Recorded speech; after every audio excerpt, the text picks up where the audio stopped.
মেরে হয় পাতালে নাই হাসপাতালে, ঠিক না বেঠিক? নিজে তো মরে আর পরের মেয়ে উডা এখনো বিয়ে হয়নি, উডারও বিধবা করল। শয়তান। মোটরসাইকেল একটু আস্তে চালানো যায় না? আস্তে চালানো যাবে? আগামীতে চালাবেন ইনশাআল্লাহ, সাবধান। আর পিছনে যদি থাকে, ওরে বাবা, মানে সাপ যাচ্ছে, ওগের প্রতি মানুষের সাপ যাচ্ছে, অভিশাপ আছে না নাই? এরপরে অমনি দাম করে মেরে নেটওয়ার্কের বাইরে। আমার দোস্ত বলতেছে, দোস্ত এইরকম কই চালাই কেন? আমি বলছি যে পাওয়ার ব্যাংক পিছনে, ও তো চার্জ পুরোবে না, ও চার্জ বাড়িয়ে গেছে। আজকালকের ছেলেরা বই নিয়ে আর বসে না, ও বাবা গুগলে সার্চ করিয়া পড়ে। ওরে কালের মেয়েরা কোরআন হাদিস ধরে না, ও আল্লাহ টিকটকে ভিডিও ওরা করে। আজকালকের ছেলেরা বই নিয়ে আর বসে না, গুগলে সার্চ করিয়া পড়ে। আগের সময় প্রেম করিলে দেলোয়ার ভাই বলতো পাইছো কি, এখন বলে শখ করিয়া বাবু তুমি খাইছো কি? বাবু তুমি খাইয়াছ না? খাইনি, ও ফিডার খাবে। শয়তান। বাবু তুমি বাবু হইয়াছে এখন। শয়তান কোথাকার, বুড়ো ধাড়ি হয়ে গেছে ওনার। আপনার ডাকে না এরকম বললে? বুড়ো বয়সের জন্য এইসব বাবু টাবু বলতেছেন, এত শখ করার দরকার নেই, ঠিক না বে ঠিক? এক মুরব্বী বাসে উঠেছে, উঠে ওর ওই বউ, বুড়ো এরম, আমার সভাপতি তো আপনি পাশের দার মতো, সভাপতি বললে লাভ নেই, মেরি বসতে পারে। ওইরাম বসে বুড়ির নিয়ে জড়াই ধরে সিটির পর বসে আছে খুব আরামসে। তো যুবকরা হাসাহাসি করতেছে, মুরব্বী মানুষ আসির ওয়েন রাখার দরকার, সাইডে রাখলে তো হয়। তো দেলোয়ার ভাই ছিল ওই বাসে। দেলোয়ার ভাই বলতেস কি যে, চাচা বুঝতে পারছেন না আপনি সুজানগরের মানুষ, মান সম্মান থাকলো কিছু? তো আছে কেন বাচ্চা, ওই না একটু সাইডে রাখা যাচ্ছে না? তো আছে তুমি মনে হয় লেখাপড়া টেলা জানো না? তো আছে কে, ওকে কি লিখা রয়েছে বাসে? কি লিখা? লিখা রয়ে নিজের মাল নিজে সাবধানে রাখুন।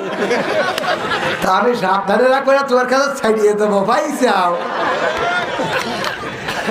হ্যাঁ,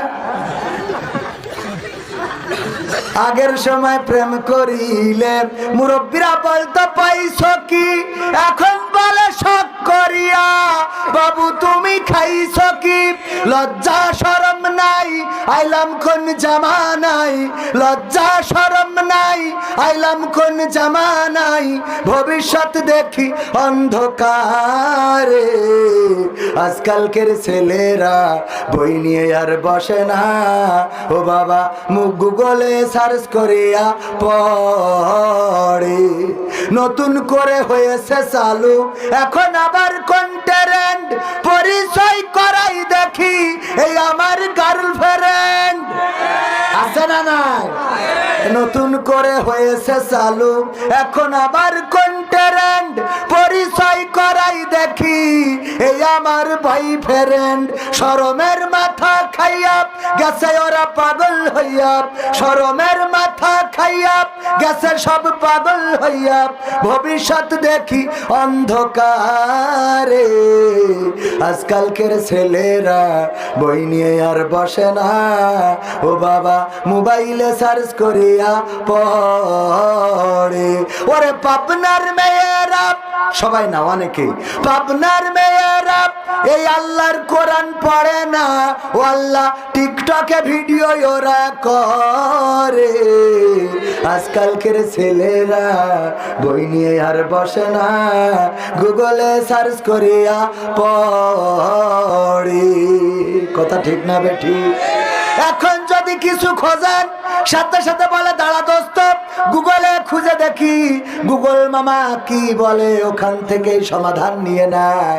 আর আগের সময় যদি মেয়ে দেখতে যেত, আমার দেলোয়ার ভাই যখন বিয়ে করেছেন, অনেক বয়স আমার আব্বার থেকে একটু কম বয়স, আমার ভাই মানুষ, উনি যখন বিয়ে করেছেন তখন উনার পাত্রী যখন উনার স্ত্রীকে দেখতে গিয়েছিল, উনার আত্মীয় স্বজন, মা বাবা দাদা দাদি বা আপনজনেরা যাওয়ার পরে মেয়ের কাছে জিজ্ঞাসা করেছিল, মাগো আল্লাহর এই কোরআনটা পড়তে পারো নাকি? বলেছে হ্যাঁ পারি। তাইলে একটু পড়ে শোনাও। পড়ে শোনাইছে। এরপরে বলেছে আয়াতুল কুরসি মুখস্থ আছে কিনা একটু বলো। হ্যাঁ আছে, বলো। দুরূদ ইব্রাহিমটা হবে কিনা, তাশাহুদটা পারো কিনা, নামাজ পড়ো কিনা, পর্দা করো কিনা, এমনি ভাবে এইগুলো জিগাইছে।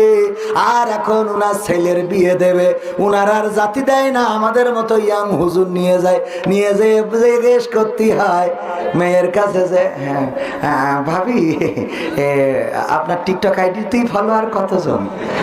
ঠিক না বেটে? টিকটক আইডি আছে তো, ভিউজ হয় ভালো? ওরে বাবা, এরা বলছে কথা সত্য।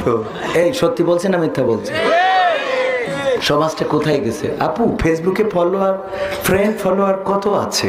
ফেসবুক কি মনিটাইজেশন করেছেন? রিলস করলে কি আর্নিং আসে? আরে বাবা, এইগুলো খোঁজে না? আমার বাবাজিরা হয়তো বুঝবেন না, একটু কষ্ট হবে, কিন্তু এইগুলো এখন বলা ছাড়া উপায় নেই। তাও বললেও লজ্জা আসছে না। কি বলবো, লজ্জাই নেই। লজ্জা কিরাম হয়ে গেছে এখন।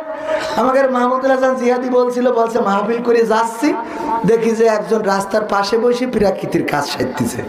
মানে বুঝতে পারছেন তো, মানে পায়খানা পেয়েছে। তো মোটরসাইকেলে অস্কুর বেড়াইতো, আমার আব্বার বন্ধু মানুষ মারা গেছে রাহিমাহুল্লাহ, আল্লাহ তার কবরকে জান্নাতের বাগান বানান বলেন আমি। তো উনি একটু লজ্জা দেওয়ার জন্য, যে যাতে লজ্জা পায়, একটু মোটরসাইকেলে হেডলাইটটা ঘুরাই ধরিয়েছে যে আজ যেন জীবনে খোলা জায়গায় পায়খানা না করে। ও লজ্জা পেয়ে লুঙ্গি তুলে মুখ ঢেকে বসে আছে। মানে কত লজ্জা ওর, যে নিচে যা হয় হোক, উপরে যেন কেউ না দেখে। খোলা মেলা বইলেও আমি ঠিক করতে পারছি না। যুবকরা তাহলে এগের কি করে ঠিক করবো, আমি টেনশনে আছি। তবে আলহামদুলিল্লাহ যুবকরা আমাকে ভালোবাসে, আমাদেরকে ভালোবেসে, আল্লাহ তার রাসূলকে ভালোবেসে অনেকেই এখন মানে সুপথ ধরেছে। আগে television, serial, cinema, Manna, Shakib Khan এগুলো দেখতো, এখন ওরা এসে বলে হুজুর আমরা আপনার ভিডিও দেখি, আপনার ভক্ত। এটা কিছুটা হইলো ভালো না খারাপ? মিজানুর রহমান আজহারি ভাইয়ের ভক্ত আছে না নাই? তারপরে আমির হামজা ভাইয়ের ভক্ত, ইয়াং জেনারেশন। এটা আলহামদুলিল্লাহ পরিবর্তন আসছে, পরিবর্তন আসতে হবে। যে যুবকেরা নিজেদেরকে পরিবর্তন করছে, এরাই প্রকৃত অর্থে জান্নাতি যুবক। আল্লাহ রাব্বুল আলামিনের নবী বলেছেন 5টা প্রশ্নের উত্তর দেয়া ছাড়া ওই দিন কোন আদম সন্তান তার কদম উঠাতে পারবে না। 1 নম্বর প্রশ্ন হলো তার হায়াতটা কোন পথে ব্যয় করেছে। 2 নম্বর প্রশ্ন হলো যৌবন কালটা কোন পথে ব্যয় করেছে। 2 নম্বর গুরুত্বপূর্ণ প্রশ্ন কি? যৌবন কালটা কোন পথে ব্যয় করেছে। আমার যুবকেরা, এই যৌবনকালের যে জোর, এই সময় রাতকে দিন মনে করে, দিনকে রাত মনে করে। যদি চায় কাউকে মারতে পারে, ধরতে পারে, যদি চায় কাউকে কাটতে পারে, যদি চায় কারো নামে মামলা দিতে পারে। কিন্তু বৃদ্ধরা কি এখন পারবে? না, পারবে না। যৌবনকালের ইবাদত বিশ্ব নবী সাল্লাল্লাহু আলাইহি ওয়াসাল্লাম বলেছেন, যদি কেউ যৌবনকালে একটা বার সিজদা দেয়, আল্লাহ রাব্বুল আলামিন তার আমল নামায় 70টা সিজদার সওয়াব লিখে দেন। বলেন সুবহানাল্লাহ। আর যৌবনকালে, বৃদ্ধকালে যদি কেউ একটা বার, যদি কেউ 70 বার সিজদা দেয়, তাইলে যৌবনকালের একবার সিজদা দেওয়ার সমান। অপর দিকে যদি যৌবনকালে কেউ 70টা গুনাহ করে, তাইলে যৌবনকালে একটা গুনাহ করার সমান। আর বৃদ্ধকালে যদি কেউ সওয়াব করতে চায়, 70টা সওয়াব করলে যৌবনকালে একটা সওয়াব করার সমান। বলেন সুবহানাল্লাহ। হিসাব কি মিলেছে? যৌবনকালে যেটা করবেন সেটা বৃদ্ধকালে করার থেকে 70 গুণ বেশি সওয়াব। সুবহানাল্লাহ। সুতরাং আমার যুবকেরা, নামাজি হতে হবে। 1 নম্বর কাজ হলো নামাজ ছাড়া যাবে না। যে কোনো পরিস্থিতিতে, যে কোনো সময়, যে কোনো অবস্থায় নামাজ ছাড়া যাবে না। আমার যুবকেরা হাতে ধরে বলবো, পায়ে ধরে বলবো, বিশ্বনবী ইন্তেকালের সময় বারবার করে নামাজের কথা বলেছেন, আসসালাত আসসালাত, নামাজ নামাজ, তোমরা নামাজ ছেড়ে দিও না। আল্লাহর নবী একবার হুঁশ হারায়, আবার হুঁশ ফিরে পান, এতটাই অসুস্থ হয়ে পড়লেন। আল্লাহর নবী লম্বা একটা সময় হুঁশ হারালেন। নামাজের ওয়াক্ত হয়ে গেল, মাগরিবের সালাত অথবা ইশার সালাত। আল্লাহর নবীর সাহাবীরা নিজেরা চিন্তা করলেন, আল্লাহর রাসূল যেহেতু অসুস্থ, নামাজটা শুরু করে দেই। মসজিদে নববীতে নামাজ জামাত শুরু করে দিলেন। আবু বকর রাদিয়াল্লাহু তাআলা আনহু ইমামতিতে। যখন আল্লাহর নবীর হুঁশ আসলো, তখন দেখেন মসজিদে নামাজের ইমামতি হচ্ছে, নামাজ চলছে। বিশ্বনবী আম্মা আয়েশা রাদিয়াল্লাহু তাআলা আনহাকে বললেন, ওগো আয়েশা, মসজিদে নববীতে কি জামাত শুরু হয়ে গেছে নাকি? আম্মা আয়েশা বললেন, ওগো বিশ্বনবী, আপনার একবার হুঁশ আসে, একবার হুঁশ চলে যায়। আপনি অসুস্থ, এতটাই অসুস্থ, অনেক লম্বা সময় ধরে আপনার হুঁশটা আসে নাই।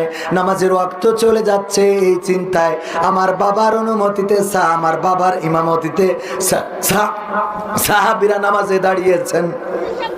আল্লাহর নবী বললেন, ও আয়েশা, তুমি আমাকে একটু সোজা করে বসাও, আমার ঘাড়টা একটু সোজা করে দাও, মসজিদের নববীর দিকে করে দাও। আল্লাহর নবীর স্ত্রী আম্মা আয়েশা রাদিয়াল্লাহু তাআলা আনহা নবীকে উঠালেন, বসালেন, মসজিদের নববীর দিকে মুখটা করে দিলেন। আল্লাহর নবী অপলক দৃষ্টিতে তাকিয়ে আছেন। দুটি চল বেয়ে চোখের অশ্রুগুলো ঝরে পড়ে, দাড়ি ভিজে টপ টপ করে পড়ে। আম্মা আয়েশা রাদিয়াল্লাহু তাআলা আনহা বললেন, ওগো নবী, আজকে আমার পিতা আপনার জায়গায় দাঁড়িয়ে ইমামতি করছে, এই জন্য বুঝি আপনি কষ্ট পেয়েছেন নবী গো, আপনি এটাকে ক্ষমা করে দেন। আল্লাহর নবী বললেন, ওগো আয়েশা, তুমি জানো না আজকে আমার এই চোখের অশ্রু, এটা কোনো কষ্টের অশ্রু নয়, এটা আমার আনন্দ অশ্রু। কারণ এই নামাজটা কায়েম দেখার জন্য আমি ওই মক্কায় কত কষ্ট করেছি। 3টা বছর আমি ওপেন বের হতে পারি নাই। রাতের অন্ধকারে অন্ধকারে বেরিয়েছি, মানুষকে দাওয়াত দিয়েছি, মানুষের বাড়িতে বাড়িতে গিয়েছি, দাওয়াত দিয়েছি। যখন আমি প্রকাশ্যে আসলাম, তখন কাফেরেরা আমার নির্যাতন শুরু করে দিল। আবু জাহেল আমার মাথায় আঘাত করলো, আমার কপাল ফেটে গেল, রক্ত ফিনকি দিয়ে বের হয়ে গেল। যখন আমি নামাজের সিজদায় যেতাম, ওই কাফেরেরা উটের মরা পচা নাড়ি ভুড়িগুলো আমার মাথার উপরে চাপিয়ে দিত। আমি ওই মক্কার অলিতে গলিতে দাওয়াতি কাজ করে বেরিয়েছি। পাথর ছুঁড়েছে, কেউ পাগল বলেছে, কেউ থুতু নিক্ষেপ করেছে। তারপরে আমাকে তায়েফের জন্য ডাকলো, আসো। তায়েফবাসীরা বলল, আসো আমরা ইসলাম কবুল করে নেব। তায়েফে গেলাম, পাহাড় থেকে পাথর ছুঁড়ে আমাকে রক্তাক্ত করলো। আমার পায়ের পাদুকা, আমার পায়ের জুতা পর্যন্ত রক্তে আটকে গেল। ওগো আমার আয়েশা, শুধু তাই নয়, আমার জন্মভূমি, আমার মাতৃভূমি, আমার ভালোবাসা, আমার বেড়ে ওঠা সেই দেশে আমাকে থাকতে দিল না। হিজরত করে আসতে হলো মদিনায়, তাও তাদের ষড়যন্ত্র থামলো না। বদর, উহুদ, খন্দক, মুতার, তাবুক, কত যুদ্ধ করলাম। 27টি যুদ্ধ করেছি এই হাতে তরবারি নিয়ে। উহুদের ময়দানে আমার দান ভেঙেছে, আমার মাথার হেলমেট ভেঙে মাথায় ঢুকেছে, আমি শহীদ হয়েছি, খবর ছড়িয়েছে। এমনি ভাবে কষ্ট করেছি যেই নামাজটা কায়েম দেখার জন্য। আজকে আমার অসুস্থতায় যখন আবু বকর নামাজে দাঁড়িয়েছে, ইমামতির কাতারে দাঁড়িয়ে, ইমামতিতে দাঁড়িয়ে আমার সাহাবীদের নিয়ে নামাজ আদায় করেছে, আমার অন্তরের চোখ দেখে নিল আমার উম্মতেরা কিয়ামত পর্যন্ত এইভাবে নামাজ আদায় করবে। এটা দেখে আমার চোখ থেকে অশ্রু বিগলিত হয়েছে। ওগো আমার যুবকেরা, যেই রাসূল ইন্তেকালের সময় নামাজের কথা বলেন নাই, বরং নামাজ পড়া দেখে আল্লাহর রাসূল আনন্দ অশ্রু বিসর্জন দিয়েছেন, সেই রাসূলের উম্মত দাবি করে যদি নামাজ না পড়ি, তাইলে রাসূলের উম্মত তো দূরের কথা, রাসূল আরো শক্তভাবে বলেছেন, যার নামাজ নাই তার ঈমানও নাই। যার নামাজ নাই তার ঈমানও নাই। সুতরাং মাহফিলের আয়োজন যে যুবকেরা করেছেন, নামাজ কি ছাড়া যাবে? মাহফিলের বাইরেও যারা আছেন, মাহফিলের আয়োজন করেন নাই, তারাও যুবক হন, বৃদ্ধ হন, আমার পর্দার অন্তরালে মা বোনেরা থাকেন, যারাই থাকেন না কেন, নামাজ ছাড়া যাবে না, নামাজ কাজা করা যাবে না। এইটা আমার যুবকদের জন্য 1 নম্বর কাজ। 2 নম্বর কাজ হলো টাকনুর উপরে কাপড় পরতে হবে। মনে কি থাকবে? স্টাইল করে এখন প্যান্ট পরে, টাকনুর উপরে পরুক আর না পরুক, পাশার নিচেই পরে। রুকুতে গেলে আর্ধেক আগলা হয়ে যায়, মনে হয় লাতি একখান কষিয়ে দিই। ঠিক না বে ঠিক? টাইট প্যান্ট, আবার এখন উঠেছে ছিঁড়া প্যান্ট। ওই ছিঁড়া প্যান্ট দিয়ে কত ওই যে দেখা যায়, হ্যাঁ আছে না নাই? ওইগুলোর নাকি দাম বেশি, ওইগুলোর দাম বেশি হয়ে গেল। দুনিয়াটা কেমন উল্টে গেল ভাইরা আমার, ওইগুলোর দাম বেশি। ওগো আমার ভাইজানেরা, এই ছেঁড়া প্যান্ট, এই টাকনুর নিচেই প্যান্ট আর ওই মাজার নিচেই প্যান্ট পরা যাবে না, বরং উপরের দিকে পরেন, টাকনুর উপরে পরেন। টাকনুর উপরে পরলে এইটাই হলো উত্তম পন্থা। রাসূল সাল্লাল্লাহু আলাইহি সাল্লাম বলেছেন, যদি কেউ টাকনুর নিচেই কাপড় পরে অহংকার বসাতো, অনেকেই বলে অহংকার না করে পরা যাবে, আমাদের সেটার দিকে যাওয়ার দরকার নাই। যেহেতু আল্লাহ রাসূল বলেছেন টাকনুর নিচেই যদি কেউ কাপড় পরে অহংকার বসাতো, ওই অংশটুকু জাহান্নামে যাবে। আসলে কি পা কেটে জাহান্নামে দেবে নাকি? পা কেটে দেবে, তার মানে ওই পার টানে চলে যেতে হবে। আর ওই অংশ যদি জাহান্নামে দেয়, আবু তালিবের শাস্তি কি জাহান্নামের? পায়ে জুতা থাকবে জাহান্নামের, আর এই জুতার উত্তাপে মাথার ঘেনুগুলো টকবক করে ফুটে গা বেয়ে পড়তে থাকবে। বলেন আল্লাহু আকবার। আল্লাহ, এই শাস্তি শুধু পায়ে জুতা লাগানো থাকবে জাহান্নামের, আর বাকি সব জান্নাতে। তাই সবচেয়ে অল্প, সবচেয়ে কম, নিম্নতম শাস্তি এইটা থাকবে, তাই এই অবস্থা। এই জন্যে টাকনুর উপরে কাপড় পরবো, রাজি আছি আমরা। 3 নম্বর কাজ হলো দাড়িটার চাচা যাবে, আশাসা হতে হবে।